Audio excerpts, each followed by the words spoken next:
imagine? Can you imagine the commitment on that set For her. for everyone? Yeah, Okay, let's go through Leo to be like, oh, this is gonna be good. You want this girl, right? For him to do that, for her to be like, oh, I gotta stay in character. Yeah. And then for Tarantino to be like, no, let him do it. This is gold, baby. Hollywood.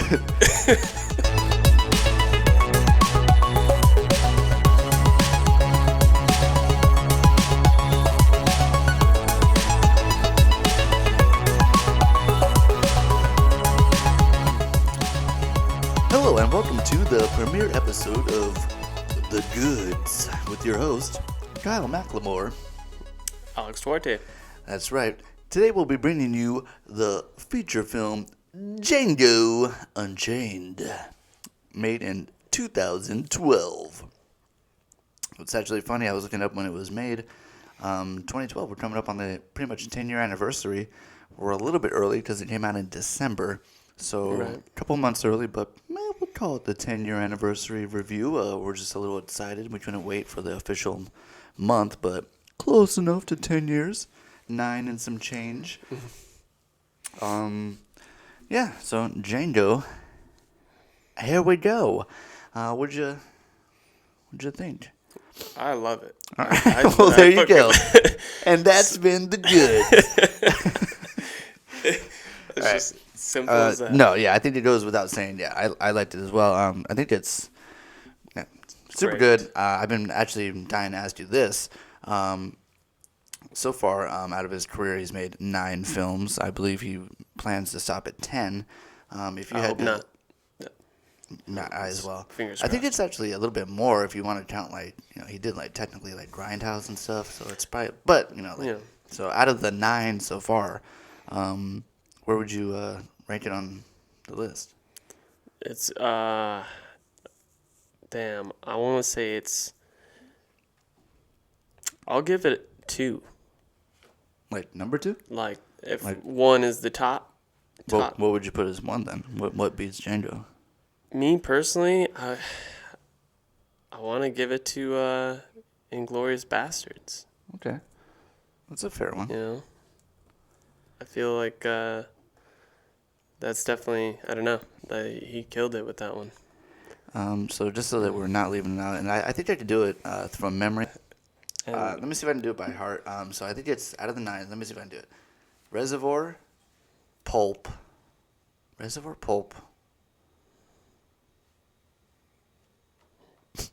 got a long way to go. I got one that everybody always forgets. Reservoir, Pulp.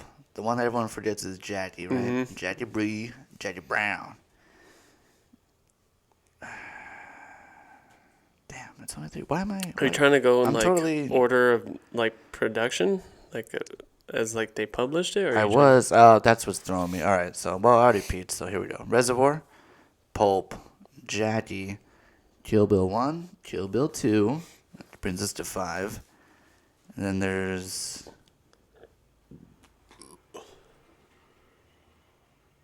Inglourious Bastards. Django is 7. Hateful 8 is 8. And then Hollywood is 9. All right, so there we go. It does make sense. All right, and then you're putting Django would be number 2 in your book, with only being beaten out by Inglourious. Mhm. That's not bad. I mean, it's a tough list to try to. I mean, It is. to me, they're all great in their own ways, so it's hard to. I Put 'em in feel like rank. a lot of, I don't know, movie buffs and, definitely cult film lovers are going to be like, how dare you not put Pulp Fiction as number 1? Because I've had this conversation a lot of times. And I mean, one thing I go back to is like I don't know if it's just like a, kind of like a biased thing of the originals, the old school stuff was the best. Yeah. I mean, it is the one that kind of. I mean, Reservoir was first, but I feel like Pulp Fiction is the one that kind of really put him on the map, officially. What in your mind kind of puts Inglourious as number 1? Just is it? I mean, it's definitely for a movie that was in when it was first put out, the trailer, or whatever. It's like, oh shit, okay, World War II. We're following these Nazi hunter guys, cool. But then when you watch it, it's like I almost feel like English is probably the least spoken language in the movie. It's like predominantly German and like French. Yeah, a lot of French. It's basically like watching a foreign movie. Like it's all subtitles the whole way. So it was like really, I feel like he really like snuck it in there, like advertising. It's like and then it's like all of a sudden you're like, oh, this is very like I'm just people were just talking in French for an hour. Is it that kind of thing that puts it as number one? Is it just Christoph? His thing that puts it as number one? There's just a bunch of elements involved in like that, and then certain scenarios that happen in the film. You know, like you have the whole thing with the beginning with all the Jews in the basement, and he's questioning the farmer. Definitely one of the top. And then, dude, the scene where they go to the German bar with the actress and everything like that. One of the best intros to me ever. Yeah, that whole beginning scene. Yeah, very great. But whoever that dude is, fucking awesome actor. I should know his name. I'm definitely not talking about Christoph Waltz, the farmer. Like the dad or whatever? Yeah, he was great. Great. Everybody great. You're not in a Tarantino movie unless it's great, yeah. Mm-hmm. But we didn't digress. We're here for Django. Yes, we are. If I had to put ranked on Django, it's tough because, like I said, yeah, they're all great. You'd definitely be top 3 for sure. Can't make it any lower than that. Django, really good. Cast alone, let's go through it. Jamie Foxx, phenomenal. Christoph Waltz that we mentioned before. Yeah. Great to see him go pretty much back to back from being like starting out being introduced to audience and to myself as well. I think Inglourious was like the first introduction of a phenomenal like villain, and then to have him like next year, hey, it's me again, but I'm like completely the opposite. Like I'm a really lovable guy who's like not racist at all and like totally not a Nazi in this movie. Look at my beard. Right. So it's like a little jarring to be like, oh, you've got some, only terrifying, you're also really cool too. Yeah. Christoph Waltz, great. Who else? Sam Jackson. Of course, can't have a Tarantino movie without Sam Jackson. I think I was looking at it earlier. This, makes 5 out of like his 9 or 5 out of the 9. I think he's making an appearance in. So pretty common to have Sam Jackson, who I think is great in this movie. Yeah, super good. And if I'm not mistaken, I wonder if Inglourious Basterds is counted in that 5 because he narrates in. He does. Oh, that's right. He does narrate. Yeah, that's right. Yeah, Sam Jackson's super good in this movie as old. It's gonna be hard to do this review without dropping like the N-bomb, just like Don Johnson. Oh, phenomenal! Cool. Phenomenal appearance. Oh, his actually that when they go to his plantation, man, that shit is funny as hell. It's one of my favorite parts. I definitely want to get into it, but before we get into that, speaking of the N-word, this movie holds the all-time record for most uses of the N-word in the movie with 116 uses. 116. Yeah. Oh boy. And you know what's a bummer is that there are some lines that are actually like pretty badass that include the N-word, so it makes it difficult for me to be like, I'll do that part where he's like, Yeah. It's like hard for me to say it. So I'll say like a different word. Let's say something that's like the opposite of brother? that. Or no, the opposite? It's too close. Something that's like not even going to be close. Like, okay. We'll say lollipop. Lollipop. So there's a part where like it's at the very climax where he's shooting at the whole house and it's only Sam Jackson and Jamie Foxx left. And Sam Jackson is like, I count 6 shots, lollipop. Yeah. And he's like, I count 2 guns, lollipop. Yes, that was badass. Yeah, good. Sure. But Don Johnson, fantastic, and leaving out, of course, Mr. DiCaprio himself, who plays. Who's that? This one guy, Leo DiCaprio, I believe his name is Leonardo. He was named after one of the turtles. No, it's actually his first official like villainous role since Man in the Iron Mask, which I always have been a fan of that movie and thought that he was a great bad guy. And not only is he a bad guy, he's also a good guy in that movie. He's like twin brothers. Yeah. Which at a young age he plays great roles. plays them both great. And it's cool to see him play a bad guy, and not just a bad guy, but really bad guy, a really detestable racist guy who makes people fight each other to death for his enjoyment. I think Tarantino is quoted as saying it's the only character he's ever written that he truly detests. And this is coming from a guy who's written Nazis and stuff. He's written characters who are Nazis, and he's nah, this guy's worse. But having said that, boy, what a performance! Leo really knocking out of the park on this one. Yeah, to me, he got he got his Oscar he finally got it from The Revenant, right? I totally feel like he deserved to get it from Django. No, it's a fantastic performance. Yeah, I mean, totally. I'm sure most people. I keep forgetting our top two fans, Ed McKinnon and Frank Stan Frank or some shit. Timothy Stanley or John Stan. We know you're out there, guys. I'm sure you guys could appreciate the fact that that scene where he smashes the glass and he actually smashes a real wine glass and completely improv gets that cut on his hand or whatever. Yeah, and that was great. What I really want to know though is, so then he grabs damn, how am I drawing a blank on her name? I think it's Kerry Washington. I was trying to think of her character's name. Oh, Broomhilda. And he rubs his blood all over her face. Yeah, I can answer that. Yeah, I have you looked into it. Yeah, and then I also I watched it 4 times in preparation to you can see the transition because it is confirmed for sure that when he initially he goes sit down or whatever and it cuts right there, you see it, and then you even see him kind of look at it, and then it's great too because if you watch it a couple times you really see him play it up a little bit because he notices it and he's going on with the scene, and you can tell it's all one shot, and then it's so great because you can tell he's oh, this is gonna be good. Just at first he's just yeah, whatever, but then he's well, so then what do you think about that deal? He starts going this, and it's oh, you're oh, he knows what he's doing. Yeah.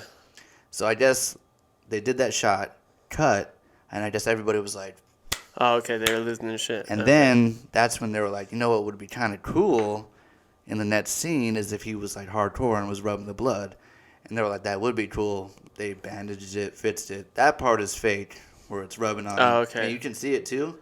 As the scene progresses, it's all of a sudden, it's oh, it's all on the back of his hand. It's all right, that's probably where they reapplied it. But you can watch it the first time, and it's cool to watch, all right, that's the legit part. Yeah. And you can tell later when it's cut. But this part, Hollywood. The other part is real, though. Because it crossed my mind for a little bit. I was nah, it can't be. No, but I was that dude, would be some hardcore. Can you imagine? Can you imagine the commitment on that set for her? For everyone. Okay, let's go through Leo to be oh, this is gonna be good. You want this girl, right? For him to do that, for her to be oh, I gotta stay in character. Yeah. And then for Tarantino to be no, let him do it. This is gold, baby. Hollywood. I remember having the same thought in theaters. I remember being holy shit, because it looks too good to be not real. Interesting. It was actually talked about that they were thinking about making it a 2-parter, Kill Bill. They were thinking about doing 2 parts because I guess there was a ton of this movie that was either left on the edit floor or that was just never shot. And I guess there's talks about him eventually putting out a super long version of how he wanted it. And I guess some of the parts that got cut down are some of the parts where it's already hard enough for me to watch, where it's the Mandingo fight. I guess that part was initially longer. Okay. And he was this is probably going to be too hardcore, which I already think it's fucking hardcore. And the other part that got cut back was the part where the dude's getting eaten by the dog. Yeah. Which, again, I'm just this is, pretty hardcore. And it's it was originally, it was, 30 minutes longer. Damn. But, yeah, speaking of that guy that gets eaten by the dog, that's actually probably one of my favorite parts of the movie. Not where he's being eaten by the dog, of course. but the character's name is D'Artagnan, Mm-hmm. and I love that part so much because I love how Leo's character is this kind of character that's like he's like a, what do you call it, like a Frenchophile or whatever, where he's like obsessed with like, Yeah. you call me Monsieur Candy or Yeah. whatever. Kind of. But then it's like he doesn't speak French though. It's like Yeah. it's like what a arrogant, stupid motherfucker. Like you want to be this like sophisticated, but then you won't even like learn it. Like you piece of shit. Like, and then you're gonna be like, the way that he's like, right before he kills that dude, he's like, do you even know what a reimburse means? And it's like, who are you to talk shit, you fucking fake French piece of shit? Like, so I love that part later when Christoph Waltz is like, he's like talking about D'Artagnan. Yeah. And he's like, I think it's interesting that you named him that. I was just thinking about what Alexander Dumas would think about that. And he's just like, oh, what do you think he wanted to agree? And he's like, no. He's like, no, soft-hearted Frenchie, huh? He's like, Alexander Dumas was black. Yeah. And it's just like, you stupid motherfucker. Like, dude, it was just That's good. just really good writing. And it's also like the most sophisticated like way to just slap somebody verbally and be like, yeah, like even though he is in that moment like completely losing, you know what I mean? Like his character, they found out that the scheme or whatever, and he has to pay money now, but even in that moment to be like turning around and be like, you fucking piece of shit. And I love that part where he's like, normally what I say is Auf Wiedersehen, but what that really means is until I see you again. And since I don't want to see you again, I simply say goodbye. Right. It's just like, oh yeah. Yeah, that's like really like just in your face, like I'll give no fucks. You know, one thing I would like to touch on, and actually I probably should have mentioned it when you were talking about how all the N-bombs that are dropped on it, you know, is like there is like interesting how like you know Tarantino got some heat from it, and I ended up watching this YouTube video captioned Tarantino Hollywood scumbag, and definitely pissed me off. Like it was, dude, as being a Tarantino fan, and it's like full on just trying to sabotage his name. You could tell it's one of those hardcore PC cancel culture, I got nothing better to do with my time, you know, prick. And it definitely gets a lot of views when like oh, like this guy, like, yeah, somebody big like Tarantino. Yeah. And this is how you know they're trying to sabotage him is when they are playing clips talking about Tarantino, they don't play regular clips of him just like, you know, working, talking to his crew and stuff. They play clips of him from dusk till dawn when he was being creepy to that fucking girl. This is so funny. It's like, yeah, let's really try to just destroy his career by making him look, you know what I mean? Like, and so what it was is they were talking about like that, you know, he was way out of line being a white director, and this might cause some controversy on this episode, making a, you know, film about racism. And a lot of people were saying that wasn't right. Two people specifically in that video. One, Spike Lee. And, you know, he said he refuses to watch Django because of his ancestors. And to me, I'm like, man, I bet you your ancestors would be like a black superhero? Fuck yeah. Yeah. A fucking Western legend? Fuck yeah. Like the first, really, probably the first Western legend film where it's an African American is the star. Yeah. And the only reason why he's not going to give Tarantino credit is because Tarantino is not black. Which, I don't know how people want to take that, but that to me almost sounds like... It sounds like almost the same thing as the other guy. It's just like trying to be like kind of like clickbaity, like trying to get attention. Like I won't even see it. Like just doing it for the attention. Like okay, that's cool, man. Like you're missing out on a pretty good movie. But all right, that's cool. Yeah. You don't want to see it? That's cool. All right, cool. And something I feel like that would represent like such a good representation. And I don't know, that was one that really bugged me. The other one, Cat Williams. Oh yeah. Oh, man. This one was fucking hilarious, but I did lose a fat chunk of respect. So he was like, nobody gave him the okay to throw the N words out there like that, and I'm like, dude, like, I've talked to people about this before. It's a script. They don't do it because they're fucking racist. Yeah. And then he was like, this is the part that I thought was hilarious. He was like, I don't know who gave him the okay. Samuel Jackson, Jamie Foxx.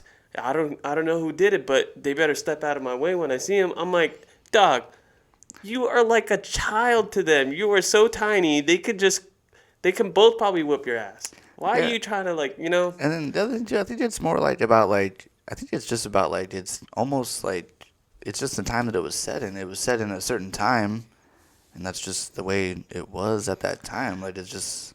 Yeah, that's the thing. It's like, what are we gonna? How would you write that script then? There's the part at the beginning where they walk into town and everybody's freaking out because he's just riding a horse, and they're just like, what the fuck is happening? Like, that's just how it was. Like, it was so insane just to see a black guy riding a horse. It was just like so mind blowing.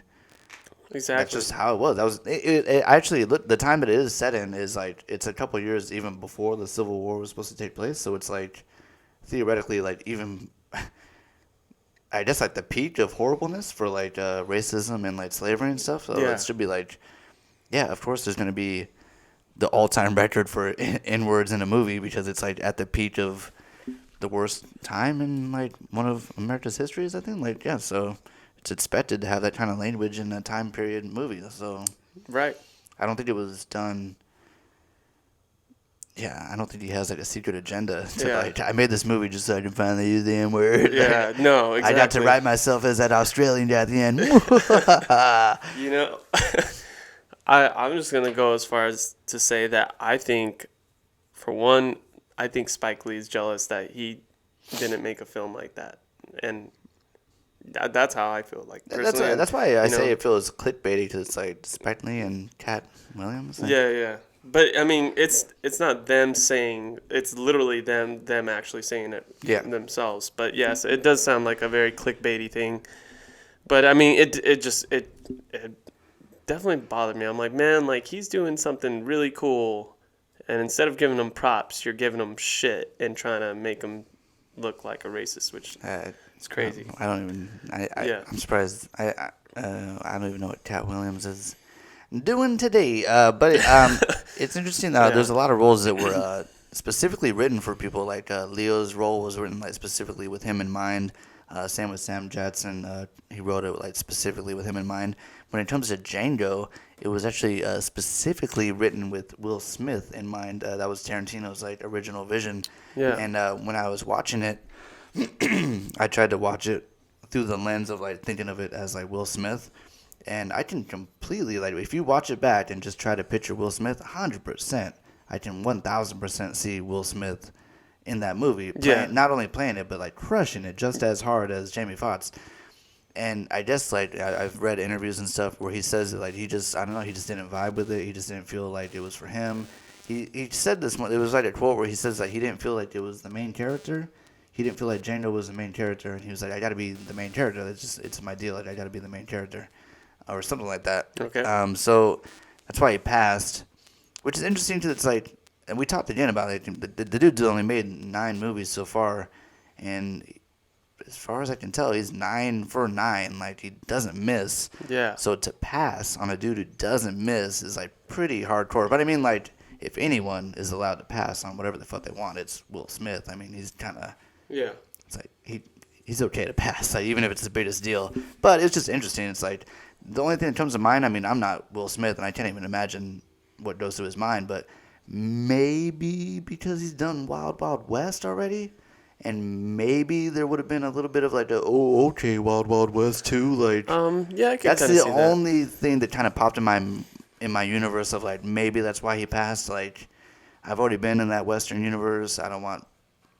Yeah. I really can't think of why you'd pass on a Tarantino movie, but he did. But nothing against Jamie. I thought Jamie was amazing. Oh, I thought he was great. I thought he was great for sure, and really, like, he held his own with the intensity. Like, No, you feel. Oh, dude, great. One of my favorite moments of the whole movie is when he's one of his first encounters as a bounty hunter or whatever when he's taking on the Brittle brothers or whatever. Yeah. Just that part where like after he shoots that guy, which is like one of the best parts. I like the way you die, boy. Yeah. Oh yeah. And then that dude, his commitment to do one of the best, just whatever they use too, some kind of soft quicksand, because he does a full when he commit falls? to Oh, face yeah, plant. Like no, his hands Yeah. don't move. It's like a good kill. And whatever they use to cushion his face, because he goes in, like you see his face dig in. Yeah. So awesome. But the part that's really satisfying is his other. What you goddamn son of a Yeah. bitch. And dude, he gets that whip, and you feel like just when he just felt. Yeah. And you just feel all the fucking anger coming out of like every fucking hit, and it's just so satisfying to watch such a clearly like racist piece of shit like you so Yeah. just watch somebody like that just get fucking whipped like crazy. And then the scene previous to that, they do a great job of showing you the flashback to his wife getting fucking and then I'm sitting there trying to put myself in that situation, and just like, dude, watching that dude just professionally just like and just hearing that clack, Yeah, and I'm just and like, just a crack, my God, you know, dude, I can't hearing even. yeah. I imagine it's the kind of thing that just instantly like you can't breathe. Like it's that kind of pain where you're just like, you probably get the wind knocked like, out oh of you. man, Yeah.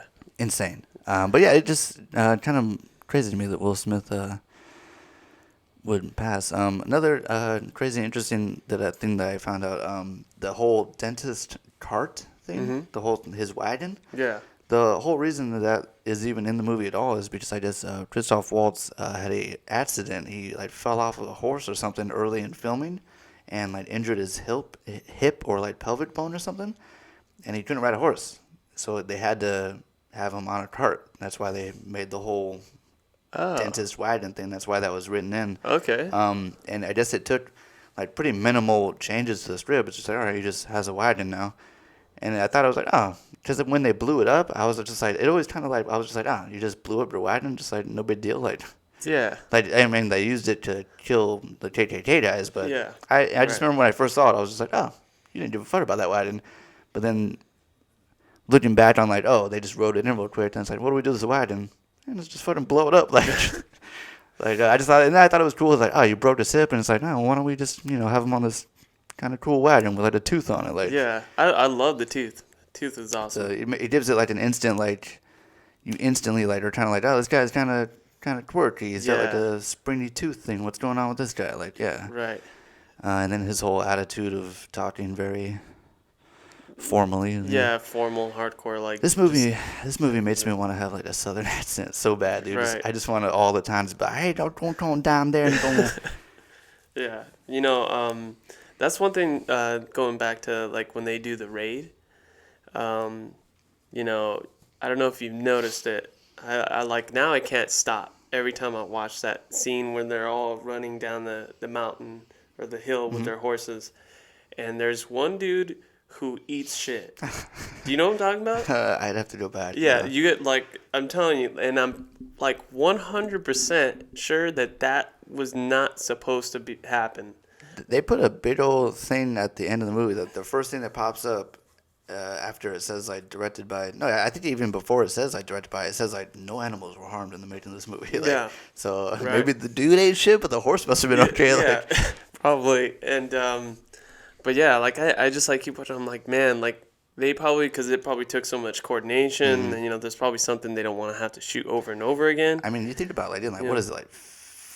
Even if it's, I was gonna say 50, but even if you say like 30 dudes on a horses, 30 horses and trying to shoot very specific parts of the everybody's scene. got hoods on, Yeah. and you're trying to do it. I was watching Braveheart not too long ago, and I was just Oh, thinking about man. like getting everybody in a line, like put your fucking phone away, like we're all gonna charge, like Yeah. you gotta have like a megaphone, just we're all lined up from here. Oh yeah, like, for sure. Staging and blocking is So gotta be insane. a dude, flipping off his horse, yeah. probably the least of what could have gone wrong. That was the other thing too. When I read about how it's supposed to be way more extended than it was, I guess Jonah Hill originally had like a way bigger Role. role. I guess Kurt Russell was supposed to be in it, but his whole thing got dropped out because of scheduling. Same thing with Sacha Baron Cohen. Yeah. He had like a whole thing, but it was like they both had scheduling, so it's like, all right, cut that whole thing. I guess there was like a lot that was supposed to go down. Are you familiar with Zoe Bell?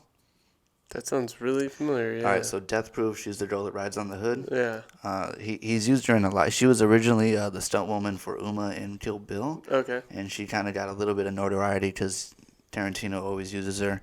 And then she got a little bit of fame from Death Proof because that's like her first time being like full on in front of the camera instead of like the stunt woman. Yeah. She's in this movie.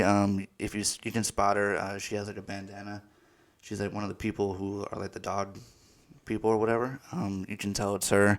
I guess she had like a whole thing where you find out like she's got like a weird deformity or something. She had like a whole line, and I guess that got cut out and supposedly is on the ultra extended that's coming one day maybe. Nice.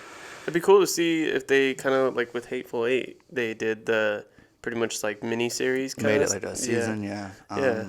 I think that'd be cool. It would be cool. I would love to see it made. I'd make Django as long as you want. I'll see the hell out of it. Yeah. Most definitely. It's got his biggest budget he's done, 100 million, which is kind of mind blowing to think about because it's like we were talking about Inglourious and we were talking about like other stuff like that, but it's like this is the one that was most expensive, and it makes me think about because it's like such a period piece, clothing and houses. And I think houses and plantations and all that. Yep, it's huge. Yeah. So that's probably. Yeah, but I mean, it made 425 mil on the return, so got their money back plus some. But his biggest budget movie. To date. I didn't talk about Don Johnson. That's one of my favorite parts. Oh. Okay. The Don Johnson part. I love his.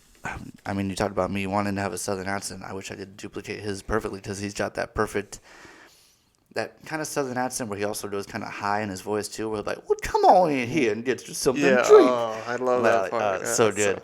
And that is my favorite part where he's like, oh, it's like, get the fuck off my land. It's like, well, I've got like 5,000. And he's like, come on in here. Like, no, but then that other part is, I remember laughing in the theater because the situation is just so hysterically like, it's such a bizarre conversation when he's trying to explain to her.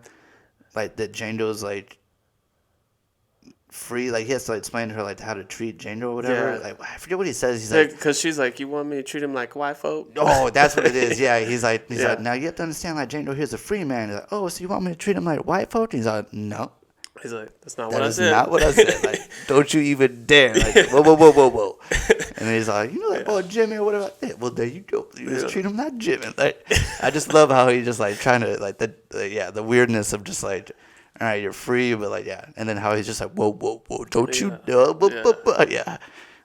Don Johnson really good role. Oh, how about can you go back to the cast and. I can't believe I'm forgetting names right now. We go down to James. James? Is it James Remmer? Is that the... Oh, yeah, James Remar, yeah. Well, I don't know if it's Remar or Remmer. Also known as the other Raiden, as I always think about him. So, I mean, you know that he plays two characters in the film. Yeah. Yeah. Mm-hmm. And that bothered me the first time I saw it because I was like, did I just see the same dude? And... It's interesting. Do you know the reasoning behind that? I don't know the exact reason. I looked it up. I think maybe it's intentional. It has to be intentional. I mean, it's Tarantino. But it is interesting that at the beginning of the movie, Christoph Waltz kills James Remar, and then later James Remar kills Christopher Waltz. Yeah. So it's kind of like this weird circle thing. Right. Okay. Yeah. It sucks that Christopher Waltz dies, but when he dies, I love that scene because I just fucking love how it's just like full on. Double. I just love how you just see his chest blow and then the whole fucking behind him just the bookshelf and everything looks like shreds, dude. Like, and then another great part, which is always just like, practical is just the way to go. It's always, probably like, but when they blow that mansion at the end, that's a house, and that's a house exploding, and it looks beautiful. Fuck yeah. Anytime you see just wood splintering, to me, it's just like, that's so good. And you can always tell that it's just like, that's real wood being shredded right there. Like, I mean, anytime you see that and then go straight to, blowing up a house with, VFX. Yeah. And it's just, it's that weird. Just, yeah. It's not the same. Yeah, I'm trying to think if there's anything else I want to go over, favorite scenes or anything. Man, when he was going to get his dick cut off. Yeah. That was crazy. Pretty scary. Ooh, talking about Sam Jackson, really great performance. Love Sam Jackson. Mm-hmm. I love his old crockety whatever, and I love it, like his house. what did I say earlier? Lollipop? His house lollipop character or whatever. Like yeah. Okay. And I love that last part at the end right before he gets killed, when he's just like talking to him and he just pretty much knows like, all right, I'm gonna die, and he just like drops his cane and then he stands up all straight, and I'm just like, yeah, that was sick. So good, dude, to just be like playing it all these years, like, dude, this guy had it down, dude, just like, which really makes it like, man, like talk about like the different characters that are just like really pieces of shit, dude, and talk about like all this stuff happening, and then it's like you're kind of to be that house lollipop, like it's brutal to be doing that to your own because you're the ultimate traitor, and then also, and then you find out not only that, but he's also next level sneaky little piece of shit where he's like, oh, I'm all old, but not really, like it's just like, dude, this guy is next level. Like I really enjoy when he's trying to expose Django, so he gets Broomhilda and shows her whipped up back. Mm-hmm. And like you see the smirk, he has this really there's a part where he's like evil, like he's just like there's a part like right at when he first notices, like I think he's saying like, I think he's like, oh, like Christoph Waltz is like, oh yeah, Broomhilda, oh man, yeah, she's great, getting along so well, and then like Calvin's like sister's like, ooh, well, I saw she got eyes for Django, and then like that's when Sam Jackson's like, the fuck, bitch, like what's going on? Yeah, I love that part too when he's like, say goodbye to Miss Anna. He's like, goodbye, Miss Anna. Blows her away. That's great. The shooting, the whole fucking showdown at the end. There is a beautiful shot where I don't know if it was like timing or like however they do it is perfect. It's a whole panning shot where the camera's like swooping by, and it's like as it goes by, it's like him shooting. And then it's pretty much following the bullet, so like it goes through the guy, through the wall, and then you see it like hit like a fucking vase at the back. It's just like ping, boom, boom. It's just like that's some like heavy. I like how they kind of added in like this like these like when he's like getting kind of pinned down, they start adding in like it sounds like fucking like mortar fire. It's like when he like the guy is getting hit on his leg too. Dude. It's got that great thing too where like I feel like it happens in like Tarantino movies a lot where it's like it's really quiet for a long time and then it's just fucking like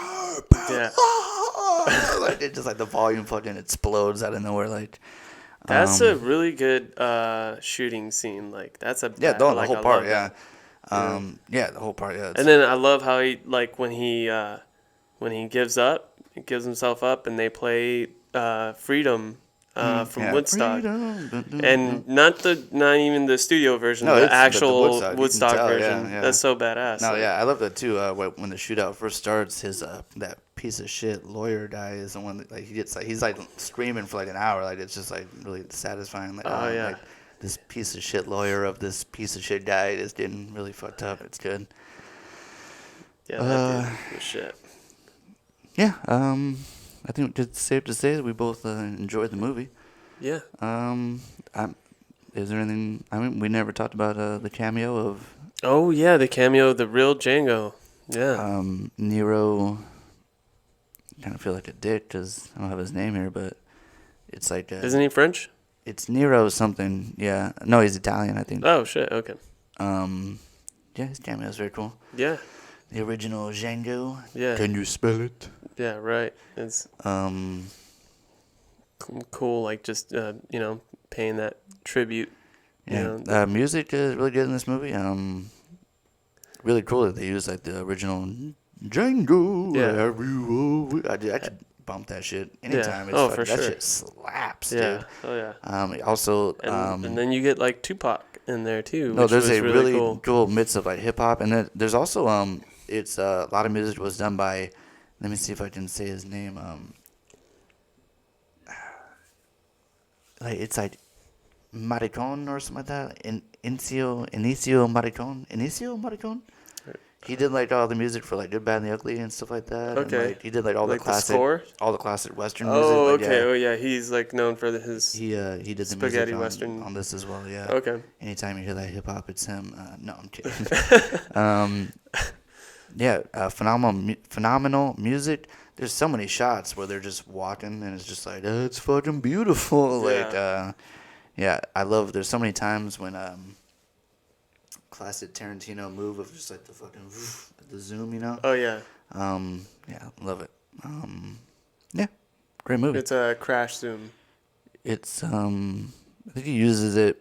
I can think of maybe like 2 times off the top of my head, but I want to say that there might be more. But there's that part with like the introduction of Leo when he turns around. Yeah. And love it. Yeah. No, he's definitely a big fan of the crash yeah, zoom, there's a for part sure. too where like I think when they show up in town, and he's like asking the bartender, and he's like, "Huh?" It's like, oh. Yeah, I mean, you want a little mind fuck to that is like, you think about they're using, these like legitimate cinema cameras, which cinema cameras don't have autofocus. So what's going on is like focus as you're moving. Yeah, so you have usually like, you got your main DP, but you have like, your guys who are camera ops. And, then you have one guy who's like, his job is strictly to work the follow focus. Oh, shit. Where it's just a wheel on the side of the camera with a couple gears, and it'll move the focus of the camera. And then you'll probably have either some other dude who's going to, move the zoom for the focal length of the lens. And they probably have to work together at the same time to be like, okay, when we hit that point, that mark of like, let's say 60 millimeters, your focus has to be at this point. They probably mark it on the lens, to tell you the truth. It's probably like the most reasonable way to do it. But that shot seems like it would be really fucking hard to do, actually, now that I think about it. I mean, if you use like a regular camera, usually the autofocus will help you, but it's not going to be nothing like a cinema camera, but yeah. Like I said, I think it's safe to say that we both definitely liked the movie. I have like one more little fun fact here. Jamie Foxx used his own horse in the movie. He got it for his birthday about 4 years before the movie, and the horse's name is Cheetah. Oh, shit. Yeah, it's his own horse. Nice. Which kind of explains why, he jumps on that thing smooth as fuck. Like, you can tell he's a good-ass rider. I also have a review here from, I'll tell you who it's from. Django Unchained is the most racist movie I've ever seen. It sucked. That was a review by Donald Trump. See, I actually like that. Yeah, it's good to have different opinions. Yeah. This is like fact, is quoted like legit. Donald Trump posted a review of the film on Twitter where he said, Django. You do a better Trump than I do. I can't do it. Trump. I did that on accident. I don't even know if I can do it. Let me see. I can't even think of how he does it. So this is it right here, if you can read it. Oh, man, I feel like I'm just going to do walking on accident. Yeah, I can't even do it. I have to Django. Oh, no. Yeah, that came out like... Django Unchained. There you go. Is the most racist movie I've ever seen. It sucked. Period. And I feel like that was terrible. That was good. I haven't heard him speak for a while, so it's like... No, that was good. I love that because... You can't make me do mine and then not do yours. I did a shitty Trump. Go ahead, do a shitty Trump. Oh, okay. Django. Wait, no. See, I can't do it. Excuse me, Mr. President. What did you think about the movie Django? Oh, damn, I can't do it. I just did a shitty one. Yeah, come on, you gotta do it. Mr. President, Oh, Mr. President, you're never short on words. Please, what did you think about Django Unchained? Well, it sucked. Okay, it just it was racist, and I'm not racist. I have black friends. Okay, so. Dude, honestly, you just killed it, dude. That was really, really good. I'm like honestly really blown away. That was really good. No, but the thing I love about that is like I feel like some people out there, the critics who are, like I said, like what I talked about with the Spike Lee thing, that's a little bit different because that's more of a cultural thing. But I feel like the white people who are complaining about it are, I feel like have like a racist insecurity. And they're like, no, get that shit out of here. Like, that never existed. Yeah. You know what I mean? Like, yeah, that weird thing about, like, when they're people get upset, like, you're teaching this in school, like, you're about, exactly. Like, all this horrible stuff. And it's like, well, it's history. And it definitely happened. And it's like, just want me to pretend it didn't happen? Like, it's kind of important to learn and know about, like. And then how would that film work if you weren't trying to be as accurate. You know what I mean? Like, It'd be a 5-minute movie. yeah. I gotta get my wife back. No. So, like, yeah, I actually love that that was his. Yeah, quote. that's Yes. our president. Yeah. Yes. But yeah, all right. So I think probably call it right there. Yeah. Yeah. Good. This has been Kyle, Alex. and we've been bringing you the goods. Tune in next time. Make sure you hit that subscribe, like, and comment. Comment what movie you'd like reviewed next, and tune in